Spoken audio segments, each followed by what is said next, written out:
আসসালামু আলাইকুম প্রিয় দিনী ভাই ও বোনেরা। আজকে এক বোনের দোয়া কবুলের গল্প আপনাদের সাথে শেয়ার করব।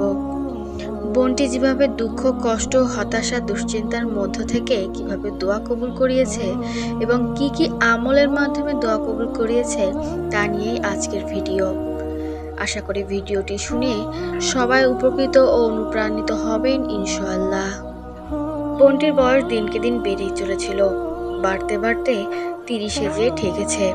বোনটির কিছুতেই বিয়ে হচ্ছিল না। বোনটির প্রতিটি প্রস্তাবে বুকে আশা বাধ্য। ভাবতো এই বুঝি সব ঠিক হয়ে যাবে, এই বুঝি বিয়ে হয়ে যাবে, এই বুঝি সে সংসার করবে। সকল বাবা মায়ের মতো আমিও আমার মেয়ের জন্য সুন্দর একজন জীবনসঙ্গীর কামনা করেছিলাম। প্রতিটি প্রস্তাবে আশা বাঁধতাম, ভাবতাম এইবার বুঝি সবকিছু ঠিক হয়ে যাবে। কিন্তু কিছু না কিছু কারণেই প্রত্যেক প্রস্তাবগুলো বিয়ের পর্যন্ত যেত না। পাড়া প্রতিবেশী, আত্মীয় স্বজন সবাই তুচ্ছ-তাচ্ছিল্য করত। বলতো বয়স হয়ে গেছে, এখন আর মেয়ে বিয়ে দেওয়ার দরকার নেই।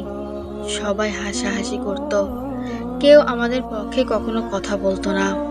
আরও পাড়া প্রতিবেশী, আত্মীয় স্বজন তারা বিভিন্ন কথা বলে ভাঙানি দিত।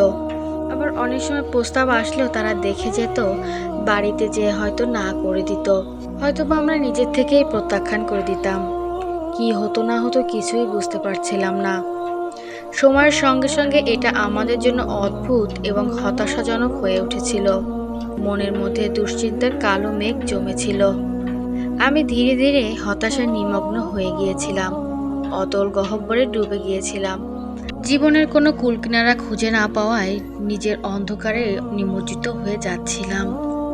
হতাশ হয়ে পড়েছিলাম, সারাদিন শুধু কান্নাকাটি করতাম। কোনো কিছুই ভেবে পাচ্ছিলাম না জীবনে কি করব। এদিকে আস্তে আস্তে বয়সও বেড়ে যাচ্ছিল। এমন পরিস্থিতিতে আমি নিয়মিত 5 ওয়াক্ত নামাজ শুরু করি, ইস্তেগফার শুরু করি। ইস্তেগফার হচ্ছে আলাদিনের চেরাগের মতো। আল্লাহর কাছে সাহায্য ও হেদায়েত কামনা করি। প্রতিদিন ইস্তেগফারের মাধ্যমে আল্লাহর কাছে মনের সব কষ্ট উজাড় করে বলতাম। তাহাজ্জুদ নামাজে মোনাজাতে রাত 3টার সময় উঠে উজু করে মোনাজাতে সব বলতাম। নিজের কষ্ট উজাড় করে বলতাম, আল্লাহ তাকে কান্না করে করে বলতাম, যাতে মনটা একটু হালকা হয়।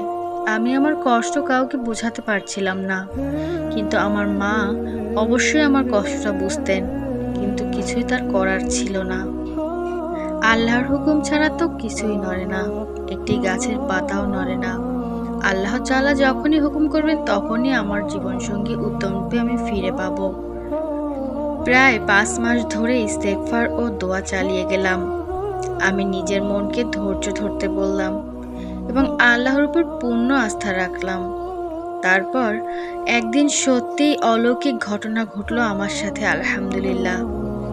আমি একজন দয়ালু এবং উত্তম মানুষের সাথে বিবাহ বন্ধনে আবদ্ধ হয়েছি, আলহামদুলিল্লাহ।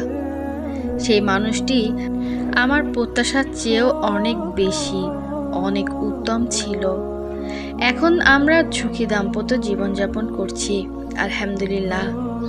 আমাদের একটি মেয়ে সন্তানও হয়েছে, যে আমাদের পরিবারকে আনন্দে আর আলোয় ভরে উঠেছে। আমি এখন প্রতিটি মুহূর্তে আল্লাহর কাছে শুকরিয়া আদায় করি। ইস্তেগফার সত্যিই আল্লাহর রহমত ও সাহায্যের একটি মহান মাধ্যম। ইস্তেগফার শুধু একটি আমল নয়, এটি হৃদয়ের বোঝা লাঘব করার এবং আল্লাহর রহমতের দিকে ধাবিত হওয়ার এক অলৌকিক সেতু। কখনো হতাশ হবেন না, ইস্তেগফার করুন এবং আল্লাহর কাছে নিজের সব আশা ও বিশ্বাস সঁপে দিন। বোনটি বলেছে তার ইস্তেগফার জীবনে যে এত প্রভাব ফেলবে এবং জীবনটা অলৌকিকভাবে তার ঘটনা ঘটবে তা কখনো কল্পনা করতে পারেনি। সত্যি বলতে ইস্তেগফারের বরকত তার জীবনে এখন মিশে গেছে। আমি প্রতিদিন 1000 বারের অধিক ইস্তেগফার পাঠ করি। শুরুতে ভাবতাম এত বেশি ইস্তেগফার কি আমার জীবনে সত্যি কোনো পরিবর্তন আনবে, কিন্তু এখন আমি নিজেই জীবন্ত প্রমাণ। ইস্তেগফারের বরকতে আল্লাহ সুবহানাহু ওয়া তাআলা আমার জীবনকে এমনভাবে সাজিয়ে দিয়েছেন যা আমি কখনো কল্পনাও করিনি। আলহামদুলিল্লাহ, আজ আমার কোনো কিছুর অভাব নেই। যা প্রয়োজন আল্লাহ তাআলা সবসময় দিয়েছেন সবকিছু। কত দুঃসময় আর সমস্যার মধ্যে ছিলাম, কিন্তু এখন মনে হয় আল্লাহ তাআলা যেন নিজ হাতে সব সমস্যা দূর করে দিয়েছেন। কত বিপদ আপদ এসেছে জীবনে, কিন্তু দুরুদের বরকতে আল্লাহ তাআলা সবসময় আমাকে রক্ষা করেছেন, সাহায্য করেছেন, ভালোবাসা দিয়েছেন। এই অনুভূতি ভাষায় বোঝানো সম্ভব নয়। আল্লাহ তাআলার রহমতের কথা মনে হলে শুধু চোখ থেকে পানি আসে। আমার রব কত মহান, কত মেহেরবান। অতএব প্রিয় দিনী ভাই ও বোনেরা, ধৈর্য ধরুন, কেউ হতাশ হবেন না। এতটাই ধৈর্য ধরুন যে কেউ ক্ষতবিক্ষত করে ফেললেও মুখ থেকে একটা কথাই বের হবে, যেন তাওয়াক্কালতু আলাল্লাহ। আমার রব প্রতিটি বান্দাদের কথা শোনেন, প্রতিটি বান্দার দোয়াও কবুল করেন। কারো ক্ষেত্রে বেশি সময় লাগে, কারো ক্ষেত্রে কম সময় লাগে, কিন্তু দোয়া কবুল হয়ই ঠিক সময়ে। তাই সবাই 5 ওয়াক্ত নামাজ পড়ুন, ধৈর্য ধরুন, হতাশ হবেন না।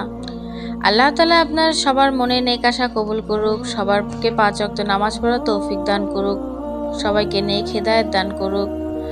আমার ভিডিওটি ভালো লাগলে বেশি বেশি শেয়ার করে দিবেন এবং আমার চ্যানেলটি সাবস্ক্রাইব করে আমার পাশেই থাকবেন। আপনাদের যদি কোনো দোয়া কবুলের গল্প, আমল শেয়ার করার থাকে তাহলে কমেন্ট বক্সে যোগাযোগ করবেন। সবাই ভালো থাকবেন। আল্লাহ হাফেজ।